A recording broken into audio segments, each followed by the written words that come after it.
नमस्कार। इस क्लास में आज हम लोग पढ़ते हैं कार्बोक्सिलिक एसिड के बारे में और आज का ये टॉपिक है carboxylic acid nomenclature and classification.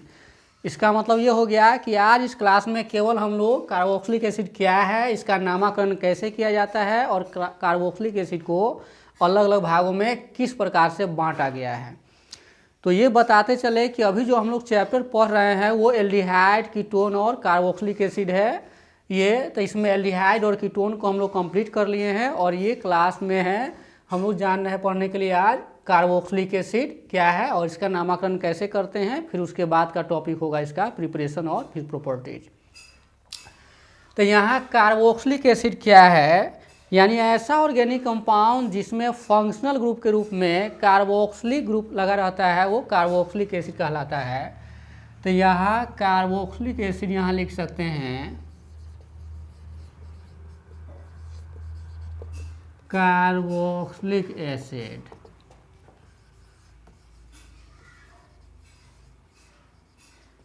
The organic compound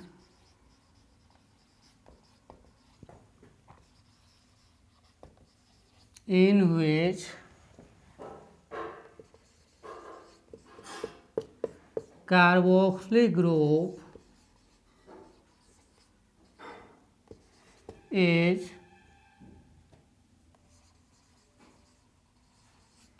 added to alkyl or aryl group,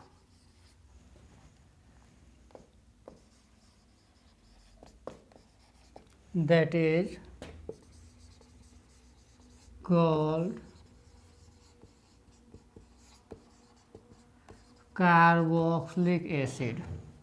इसमें कहता है कि the organic compound in which carboxyl group is added to alkyl और aryl group that is called carboxylic acid. यानी ऐसा organic compound जिसमें जो functional group ये कार्बोक्सिल ग्रुप होता है वो एल्काइल ग्रुप या एराइल ग्रुप से लगा रहता है वो कार्बोक्सिलिक एसिड कहलाता है।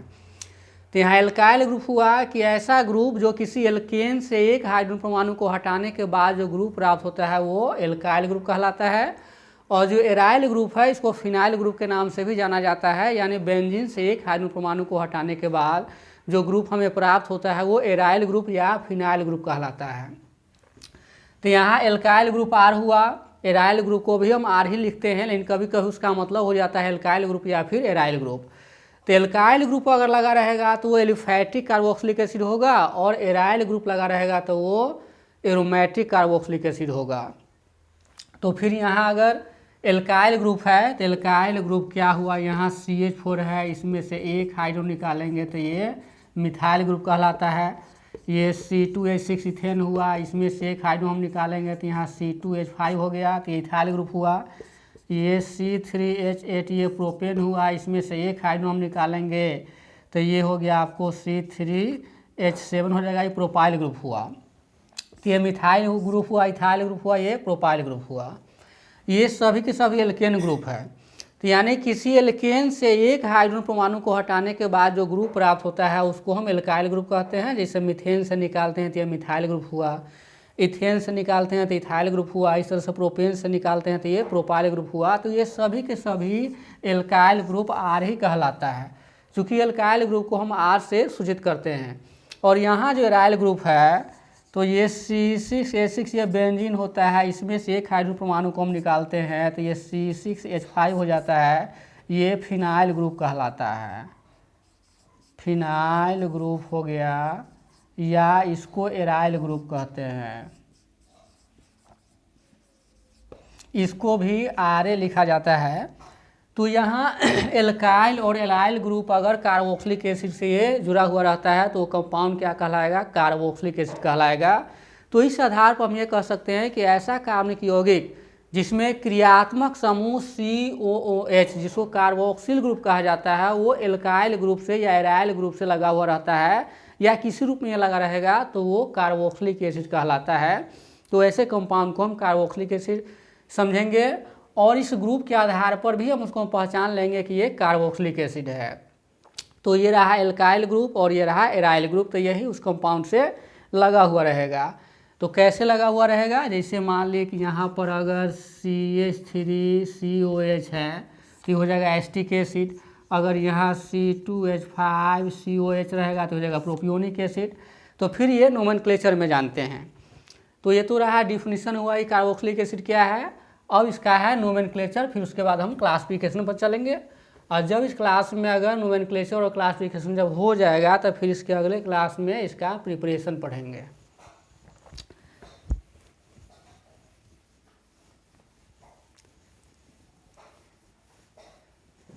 तो अब इसमें कहता है नोमेनक्लेचर।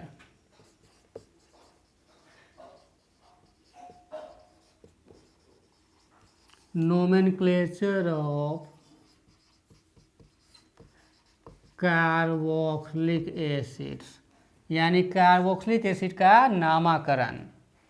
तो यहाँ पर क्लास नेम हो जाता है कार्बोक्सिलिक एसिड। तो इसे समझने के लिए यहाँ हम एक कॉलम बनाते हैं जो काफ़ी आसान पड़ जाता है इसको लिखने के लिए। तो यहाँ हम लिखते हैं क्लास, यहाँ लिखते हैं FG यानी कि ये फंक्शनल ग्रुप, यहाँ लिखते हैं जनरल फार्मूला, यहाँ लिखते हैं एग्जाम्पल यानी कि उदाहरण, फिर यहाँ लिखते हैं कॉमन नेम, और यहाँ इसका लिखते हैं IUPAC नेम, और यहाँ लिखते हैं इसका स्ट्रक्चर यानी कि रचना लिखते हैं। ये कॉलम बना देने से इसमें बहुत सारा जो टर्म है वो एक ही बार में क्लियर हो जाता है। अभी हम क्या पढ़ने जा रहे हैं, ये कार्बोक्सिलिक एसिड का नामकरण। ये सभी के सभी नामकरण पहले के वीडियो में भी उपलब्ध है जो 11th का क्लास होगा उसमें है। चूँकि अभी हम लोग यहाँ 12 पढ़ रहे हैं, 12 में एक टॉपिक आ जाता है नोमेनक्लेचर। जैसे एल्डिहाइड, कीटोन और कार्बोक्सिलिक एसिड है तो एक एक टॉपिक है, एल्डिहाइड का नोमेनक्लेचर है, फिर कीटोन का नोमेनक्लेचर है, फिर कार्बोक्सिलिक एसिड का है। तो इससे पहले सभी वीडियो में हम लोग पढ़ चुके हैं एल्डिहाइड और कीटोन के बारे में। तो यहाँ आज कार्बोक्सिलिक एसिड शुरू हो रहा है। तो इसके पहले हम लोग यहाँ डिफिनेशन जाने कि क्या है कार्बोक्सिलिक एसिड, उसके बाद अब ये नामकरण है। तो नामकरण के लिए हमको एक दो चीज़ों को ध्यान देना पड़ता है। तो यहाँ हम लिखें यहाँ क्लास। तो क्लास नेम का मतलब हुआ, जैसे मान लें कि ये 12 क्लास है तो क्लास हुआ केवल 12, लेकिन उसका जो विद्यार्थी अलग अलग होता है उसका अलग अलग नाम होता है। ठीक उसी प्रकार से यहाँ कार्बोक्सिलिक एसिड एक क्लास नेम हो गया, और जैसे फॉर्मिक एसिड है, एस्टिक एसिड है, प्रोपियोनिक एसिड है, ब्यूट्रिक एसिड है, ये सब उसका अलग अलग मेंबर हुआ। यहाँ क्लास नेम के जगह पर हम यहाँ लिख सकते हैं कार्बोक्सिलिक एसिड। कार्बोक्सिलिक एसिड ये क्लास नेम हो गया, और यहाँ पर ब्रैकेट में हम इसका IUPAC नेम लिख सकते हैं। इसका नाम होता है एल्केनोइक एसिड। ये इसका IUPAC नेम हुआ जो यहाँ पर इसका जोड़ी पड़ेगा। यहाँ इसका फंक्शनल ग्रुप होता है COOH। ये बॉन्ड है तो ये बॉन्ड इसमें एल्काइल ग्रुप से जुड़ेगा, तो ये इसका फंक्शनल ग्रुप हो गया। GF का मतलब हुआ जनरल फार्मूला यानी कि सामान्य सूत्र, इसमें R लगा देंगे तो RCOOH, ये इसका जनरल फार्मूला हो गया। तो ये तो इस सब में यही रहेगा, यही रहेगा। ये क्लास नेम हुआ तो इसमें कार्बोक्सिलिक एसिड ही रहेगा। ये IUPAC नेम यहाँ लिखा गया है, इसी के आधार पर ये नाम यहाँ हम लिखेंगे। अब यहाँ एग्जाम्पल लेना है। अब यहाँ एल्काइल ग्रुप के जगह पर मिथाइल, इथाइल, प्रोपाइल, ब्यूटाइल, हम फिनाइल भी ले सकते हैं। तो वो लेने से पहले यहाँ देखना है कि इस फंक्शनल ग्रुप में भी एक कार्बन पहले से मौजूद है। तो यहाँ एक कार्बन जब मौजूद है तो इस एल्काइल ग्रुप के जगह पर अगर हम एक हाइड्रोजन एटम को ले लेते हैं तो यहाँ पर इसका पहला कंपाउंड का निर्माण हो जाता है। तो यहाँ पर एग्जाम्पल के जगह पर पहले हम यहाँ हाइड्रोजन डालते हैं।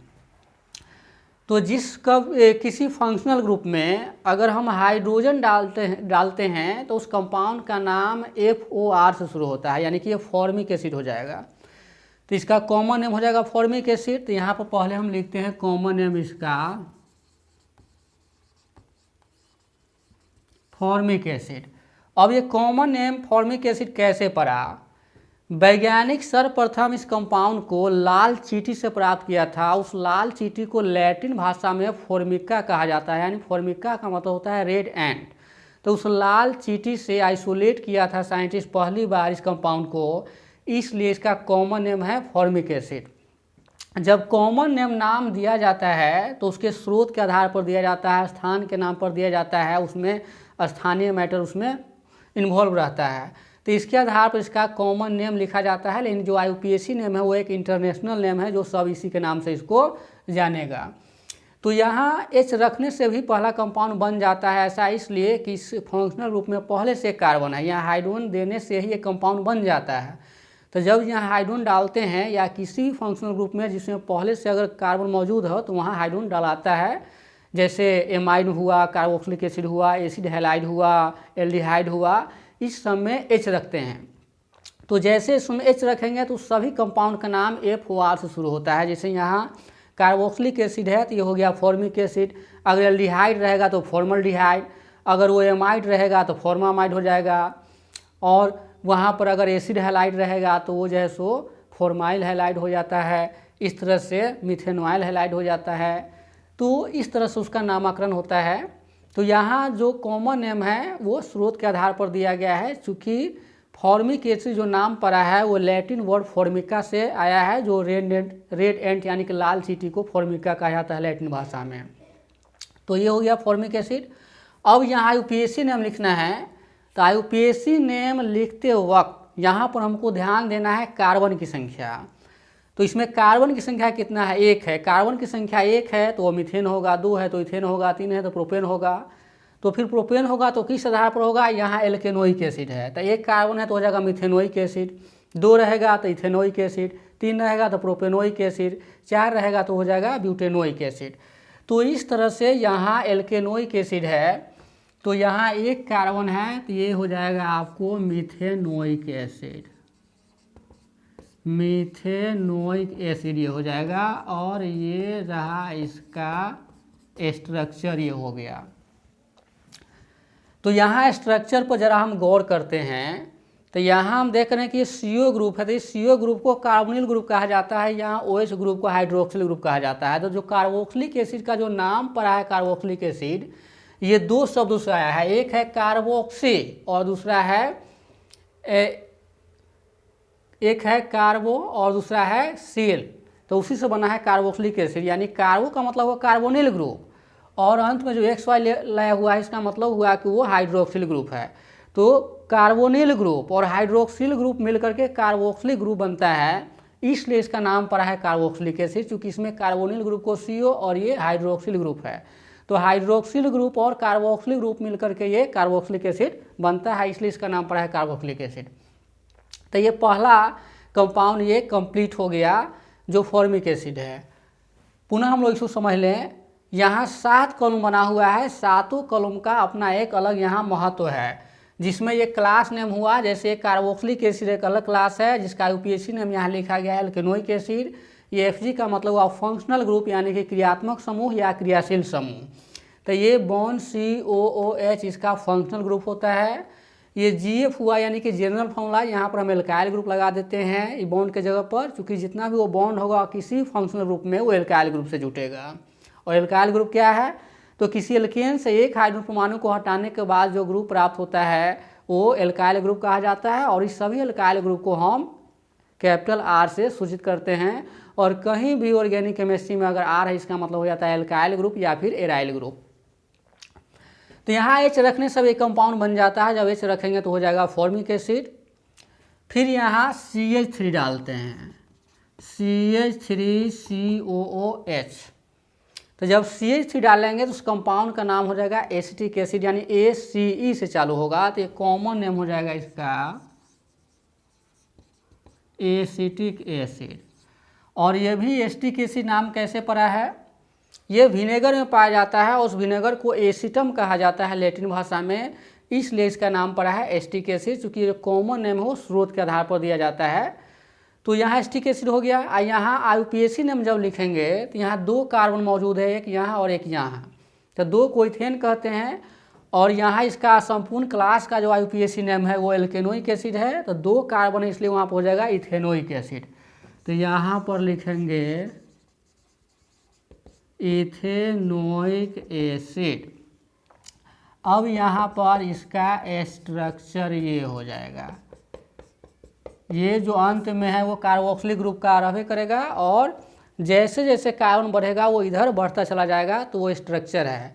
तो यहाँ 7 कॉलम बना लेने से हर एक टर्म यहाँ एक ही जगह क्लियर हो जा रहा है, इसलिए कॉलम हम लोग बनाते हैं समझने के लिए। तो यहाँ ये दूसरा कंपाउंड तैयार होगा। अब इसके बाद अगर हम C2H5COH लेते हैं तो यहाँ 3 कार्बन हो गया, 2 कार्बन तो यहाँ एल्काइल ग्रुप में है और 1 कार्बन जो फंक्शनल ग्रुप में है, टोटल मिलकर हो गया 3 कार्बन। यहाँ 3 के लिए होता है प्रोपेन, तो ये हो जाएगा प्रोपियोनिक एसिड, ये हो जाएगा आपको प्रोपियोनिक एसिड।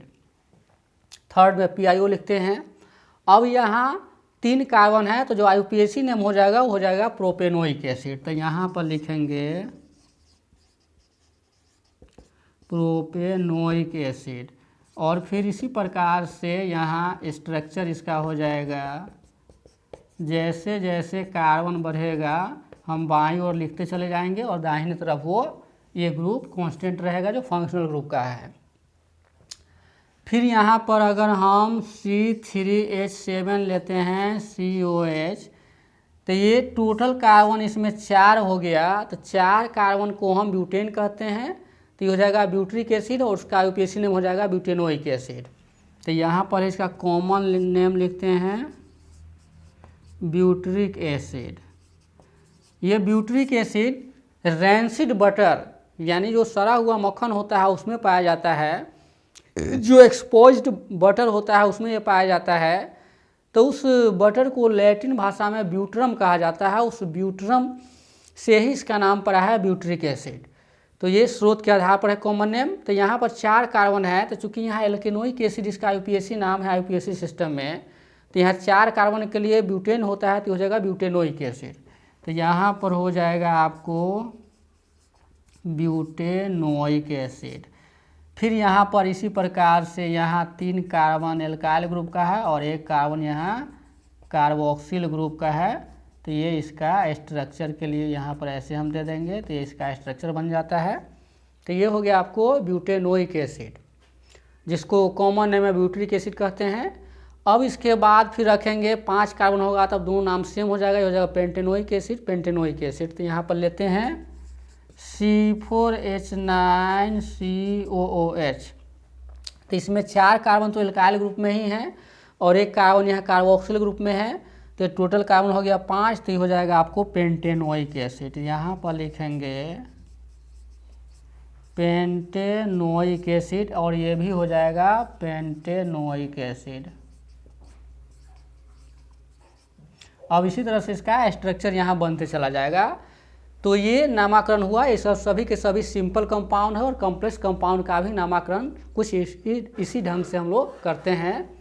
तो यहाँ पुनः एक बार हम लोग जान लेते हैं कि लिखा हुआ क्या है। एक बार लिख देने के बाद वो पता नहीं चलता है, जैसे जैसे हम लोग एक एक करके देखेंगे तो वो फिर क्लियर हो जाएगा। तो ये पर है नोमेनक्लेचर ऑफ कार्बोक्सिलिक एसिड, यानी कार्बोक्सिलिक एसिड का नामाकरण। तो ये क्लास नेम हो गया कार्बोक्सिलिक एसिड। जिस तरह से एल्डिहाइड एक अलग क्लास है, कीटोन एक अलग क्लास है, उसी प्रकार से यहाँ कार्बोक्सिलिक एसिड भी एक अलग क्लास है। तो यहाँ IUPAC नेम इसका लिख दिया गया है एल्केनोइक एसिड ब्रैकेट में। ये फंक्शनल ग्रुप है, यहाँ FG का मतलब होता है फंक्शनल ग्रुप, जो COOH, ये बॉन्ड COOH है, इस बॉन्ड से एल्काइल ग्रुप जुटेगा। तो एल्काइल ग्रुप जब इसमें जोड़ देते हैं तो जनरल फॉर्मूला हो गया। सबके लिए जनरल फॉर्मूला ये भी आ रहे हैं, ये भी आ रहे हैं, ये भी आ रहे हैं, तो RCOOH सब में लिखाएगा, तो इसको लिखने की आवश्यकता नहीं है। यहाँ एग्जाम्पल हुआ, तो एग्जाम्पल में पहले H रखेंगे, तो जब H रखेंगे तो फॉर्मिक एसिड हो जाएगा, क्योंकि जिस किसी भी फंक्शनल ग्रुप में पहले हम H डालते हैं तो उस कंपाउंड का नाम FOR से शुरू होता है। जैसे ये कार्बोक्सिलिक एसिड है तो ये हो गया फॉर्मिक एसिड, अगर एमाइड रहता तो फॉर्मामाइड, अगर एल्डिहाइड पहले था तो लिखते थे फॉर्मल्डिहाइड। तो इस तरह से उसका जो पहला जो 3 लेटर होगा वो FOR से शुरू होगा।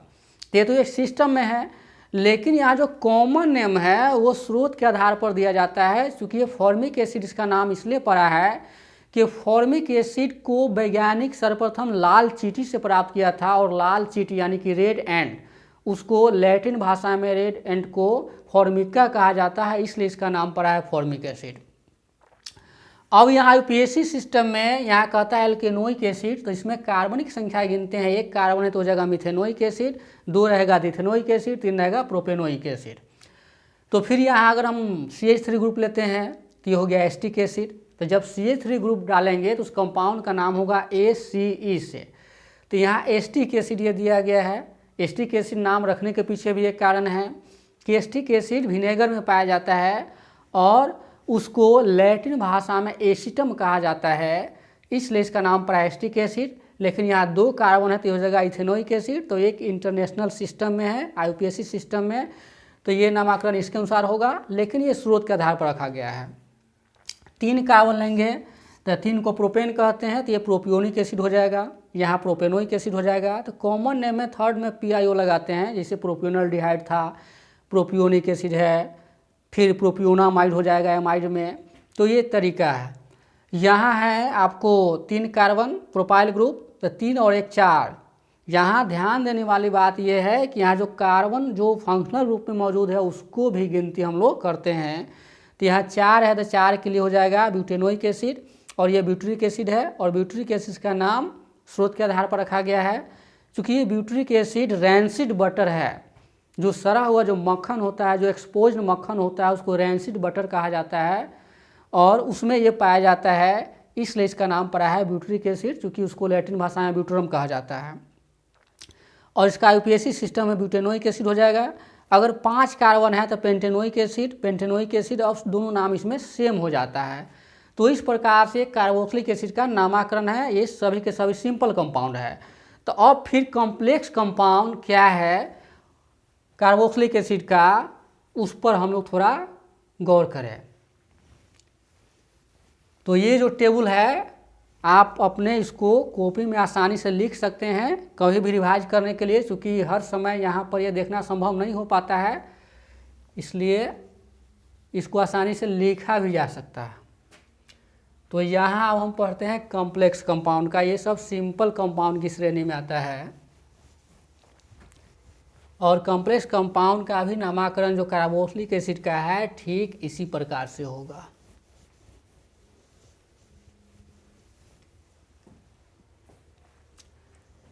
तो यहाँ कुछ कॉम्प्लेक्स कंपाउंड लेते हैं एग्जाम्पल के तौर पर।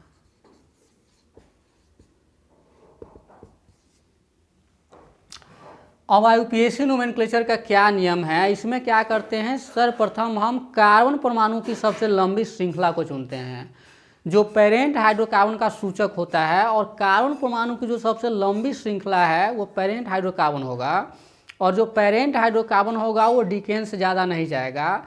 अगर उसमें 5 है तो पेंटेन होगा, अगर 6 है तो हेक्सेन का डेरिवेटिव होगा, अगर 7 है तो हेप्टेन होगा, 8 है तो ऑक्टेन होगा। तो इस तरह से जो पहला नियम कहता है कि सर्वप्रथम हम कार्बन की एक लंबी श्रृंखला को चुनते हैं, इसके बाद कार्बन परमाणु की संख्या गिनते हैं जो उसके पेरेंट हाइड्रोकार्बन का सूचक होता है। फिर इसके बाद हम कार्बन परमाणु गिनती करने के बाद उसमें कहाँ से शुरू करेंगे उसकी गिनती ये देखते हैं। तो जिधर से उसमें कॉन्स्टिट्यूएंट निकला होगा उधर सही करेंगे, जिधर से फंक्शनल ग्रुप निकला होगा उधर सही करेंगे, या फिर जिधर से डबल बॉन्ड या ट्रिपल बॉन्ड है उधर से उसकी गिनती करते हैं। तो यहाँ पर एक एग्जाम्पल लेते हैं, यहाँ पर CH3 CH2 CH2 CH2 CH, यहाँ पर ये कंस्टिट्यूएंट है CH2COH, जैसे ये कॉम्प्लेक्स कंपाउंड की श्रेणी में आता है। तो यहाँ हम कार्बन की सबसे लंबी श्रृंखला को चुनेंगे। तो यहाँ 1 2 3 4 5 6 7 8 हो जाता है। तो यहाँ 8 कार्बन की श्रृंखला है, तो यहाँ जो पेरेंट हाइड्रोकार्बन होगा वो ऑक्टेन होगा। तो फिर यहाँ गिनती करेंगे, तो गिनती फिर किधर से होगा, जिधर से फंक्शनल ग्रुप होगा उधर से इसी गिनती करेंगे। तो यहाँ हो जाएगा 1 2 3 4 5 6 7 8। तो 8 हो गया। तो यहाँ हम देख रहे हैं कि ये थर्ड कार्बन पर जो है मिथाइल ग्रुप है, CH3 ग्रुप को मिथाइल ग्रुप कहते हैं। तो इसका नाम हो जाएगा आपको 3 मिथाइल ऑक्टेनोइक एसिड। 3 पर यहाँ मिथाइल ग्रुप है तो 3 मिथाइल, 3 लिख करके हाइफन देंगे, उसके बाद मिथाइल, और जब हाइफन देंगे तो इसका पहला लेटर कैपिटल होगा, उसके बाद सब स्मॉल लिखा जाता है। तो ये 3 मिथाइल ऑक्टेनोइक एसिड। ऑक्टेनोइक एसिड क्यों हुआ? क्योंकि वहाँ पेरेंट जो हाइड्रोकार्बन है 8 कार्बन का है, और 8 कार्बन वाले हाइड्रोकार्बन को हम लोग ऑक्टेन के नाम से जानते हैं, तो ऑक्टेन हो गया। और यहाँ कार्बोक्सिलिक एसिड का जो IUPAC नेम होता है, जैसे मैंने अभी पहले लिखा यहाँ क्लास नेम के नीचे कि होता है एल्केनोइक एसिड, तो ये हो जाएगा ऑक्टेनोइक एसिड। अगर 5 रहता तो पेंटेनोइक एसिड, अगर 6 रहता तो हेक्सेनोइक एसिड। तो इस प्रकार से इसका नामकरण हो जाता है। अब यहाँ कार्बन हाइड्रोजन किस आधार पर दिया गया है यह भी समझना जरूरी है। यहाँ ये कार्बन एक बॉन्ड से जुड़ा हुआ है तो यहाँ 3 गो हाइड्रोजन होगा, क्योंकि कार्बन एक टेट्रावेलेंट एलिमेंट है। जितना बॉन्ड होगा उसके आधार पर हम हाइड्रोजन परमाणु की गिनती करेंगे। तो यहाँ एक ही बॉन्ड है तो यहाँ 3 हाइड्रोजन है। यहाँ इस कार्बन के साथ 2 बॉन्ड है, एक ये और एक ये, तो यहाँ 2 हाइड्रोजन होगा, चूँकि कार्बन को 4 बॉन्ड पूरना है। फिर सबको यहाँ 2-2 है। यहाँ हम देखें कि 1 2 3 बॉन्ड इस कार्बन के साथ है तो यहाँ एक ही हाइड्रोजन होगा, यहाँ 2 नहीं होगा। फिर यहाँ 2 बॉन्ड है इस कार्बन से जुड़ा हुआ तो यहाँ 2 हाइड्रोजन होगा। यानी कि कहने का मतलब ये हुआ कि कार्बन एक टेट्रावेलेंट एलिमेंट है। ये 4 सहसंयोजक बंधन का निर्माण करता है, 4 कोवैलेंट बॉन्ड का निर्माण करता है। इसलिए कोवैलेंट बॉन्ड की संख्या गिन करके जितना जो रेस्ट बचता है उसमें हाइड्रोजन हम दे देते हैं। तो ये हो गया पहला। यहाँ दूसरा कंपाउंड अगर हम लेते हैं,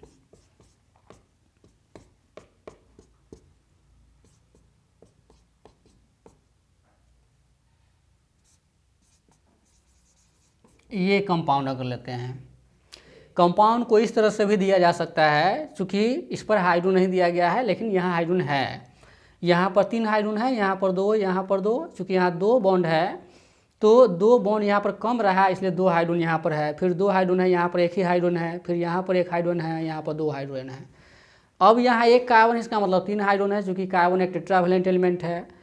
यहाँ 1 कार्बन, इसका मतलब 2 हाइड्रोजन है, यहाँ 1 कार्बन, इसका मतलब 3 हाइड्रोजन है, चूँकि यहाँ 1 बॉन्ड से जुड़ा हुआ है। तो ये CH2 और ये CH3 C2H5 ये इथाइल ग्रुप हो गया। यहाँ CH3 है तो ये मिथाइल ग्रुप हुआ। तो फिर इसकी गिनती हम इधर से करेंगे जिधर से फंक्शनल ग्रुप होगा। टोटल कार्बन इसमें भी 8 आ गया। हम आगे भी बढ़ा सकते हैं, जो पेरेंट हाइड्रोकार्बन होगा वो 10 से ज़्यादा नहीं होगा लगभग। तो यहाँ जो यहाँ 3 है तो 3 पर यहाँ इथाइल ग्रुप है तो इसका नाम हम लिखेंगे 3 इथाइल। फिर यहाँ 4 पर मिथाइल है तो लिखेंगे 4 मिथाइल। टोटल कार्बन 8 है तो ये हो जाएगा ऑक्टेनोइक एसिड। क्या हो जाएगा? ऑक्टेनोइक एसिड। तो इस प्रकार से इसका कॉम्प्लेक्स कंपाउंड का नामकरण किया जाता है। अगर हम एक और एग्जाम्पल यहाँ पर हम ले लें,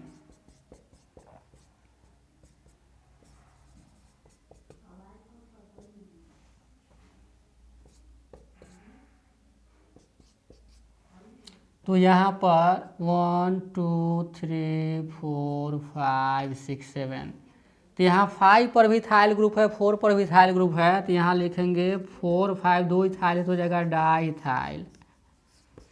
और टोटल कार्बन 7 है तो हो जाएगा हेप्टेनोइक एसिड। हेप्टेनोइक एसिड।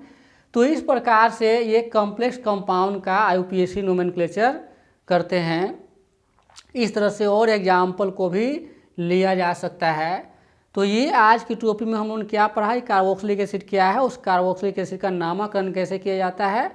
फिर इसके बाद है आपको क्लासिफिकेशन। तो यहाँ कार्बोक्सिलिक एसिड के क्लासिफिकेशन के लिए क्या करते हैं कि एक आधार मानते हैं उसमें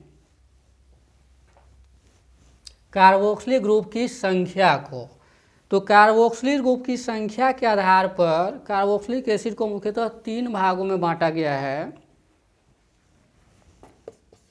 क्लासिफिकेशन यहाँ लिखते हैं क्लासिफिकेशन, यानी कि वर्गीकरण। तो कार्बोक्सिलिक एसिड के वर्गीकरण में कार्बोक्सिल ग्रुप को हम आधार मानते हैं, यानी कार्बोक्सिलिक ग्रुप की संख्या के आधार पर कार्बोक्सिलिक एसिड को मुख्यतः 3 भागों में बांट दिया गया है। इसमें पहला है आपको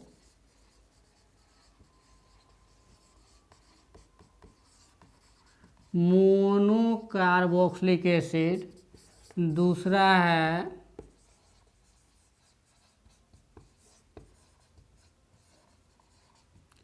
डाई कार्बोक्सिलिक एसिड और तीसरा है आपको ट्राई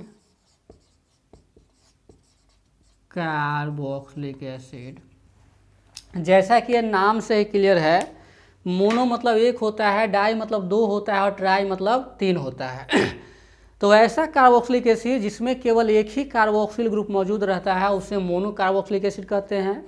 फिर डाई कार्बोक्सिलिक एसिड में कि ऐसा कार्बोक्सिलिक एसिड जिसमें दो कार्बोक्सिलिक ग्रुप मौजूद रहता है वो डाई कार्बोक्सिलिक एसिड होता है, और जिसमें तीन रहेगा वो ट्राई होता है। तो इस तरह से इसको हम परिभाषित कर सकते हैं। जैसे मोनो कार्बोक्सिलिक एसिड हुआ तो यहाँ पर CH3 CH2 CH2 CH2 COH, तो ये मोनो कार्बोक्सिलिक एसिड है, क्योंकि यहाँ पर एक ही जगह कार्बोक्सिलिक ग्रुप मौजूद है, जिसका नाम हो जाएगा 1 2 3 4 5, हो जाएगा पेंटेनोइक एसिड। पेंटेनोइक एसिड, तो ये मोनो कार्बोक्सिलिक एसिड हो गया। फिर डाई कार्बोक्सिलिक एसिड है,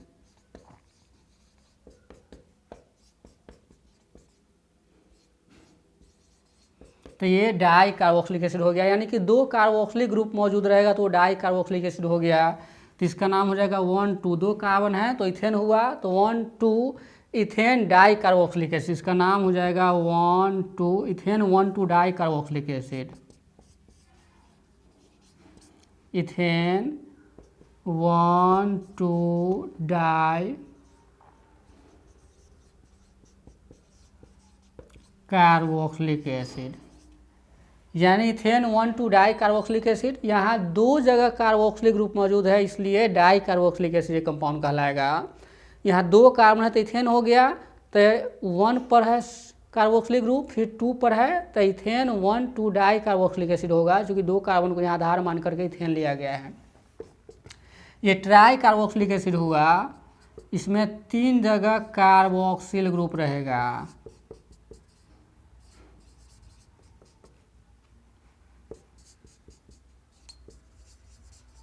तो ये ट्राई कार्बोक्सिलिक एसिड हुआ। अब यहाँ कैसे हाइड्रोजन लिखते हैं, यहाँ पर कार्बन दो बॉन्ड से जुड़ा हुआ इसलिए दो हाइड्रोजन है, यहाँ 1 2 3 बॉन्ड है इसलिए एक हाइड्रोजन है, और यहाँ भी दो बॉन्ड है तो यहाँ दो हाइड्रोजन होगा। यहाँ पर हम दो हाइड्रोजन नहीं दे सकते क्योंकि ये 5 बॉन्ड हो जाएगा। तो यहाँ 1 2 3 बॉन्ड है तो एक हाइड्रोजन होगा, यहाँ दो बॉन्ड से कार्बन जुड़ा हुआ है तो यहाँ दो हाइड्रोजन होगा, यहाँ भी दो बॉन्ड से जुड़ा हुआ है तो दो हाइड्रोजन, यानी कार्बन एक टेट्रावैलेंट एलिमेंट है, उसको 4 कोवैलेंट बॉन्ड पूरना चाहिए। तो दो है तो दो हाइड्रोजन होगा, अगर 3 बॉन्ड है तो एक हाइड्रोजन होगा, जितना कम रहेगा उतना दे देंगे। तो इस कंपाउंड का नाम हो जाएगा 1 2 3, 3 हुआ तो प्रोपेन, तो हो जाएगा propane 1 2 3 try carboxylic acid. Try carboxylic acid. तो इस तरह से ये कार्बोक्सिलिक एसिड को इस मुख्यतः 3 भागों में बांटा गया है, mono carboxylic acid, di carboxylic acid और ट्राई कार्बोक्सिलिक एसिड। तो जिसमें केवल एक कार्बोक्सिलिक ग्रुप रहेगा वो मोनो कार्बोक्सिलिक एसिड हुआ, जिसमें दो जगह कार्बोक्सिल ग्रुप रहेगा वो डाई कार्बोक्सिलिक एसिड हुआ, जिसमें 3 जगह रहेगा वो ट्राई कार्बोक्सिलिक एसिड होगा। और हम लोग एक सेंटेंस ये भी जान ले कि अगर कार्बन परमाणु की संख्या 3 से लेकर के अगर 12 से लेकर के अगर 18 तक आता है तो फैटी एसिड कहलाता है, यानी जो लोअर मेंबर हो कार्बोक्सिलिक एसिड कहलाता है, और जो कार्बन परमाणु की संख्या आगे बढ़ता है यानी 6 से लेकर के 18 तक तो वो क्या हो जाता है, वो फैटी एसिड हो जाता है। तो आज की क्लास में हम लोगों ने पढ़ा कार्बोक्सिलिक एसिड क्या है, इसका नोमेनक्लेचर और क्लासिफिकेशन। फिर अगले क्लास में हम लोग प्रिपरेशन के बारे में जानेंगे कार्बोक्सिलिक एसिड का। तब तक के लिए आप सभी को धन्यवाद।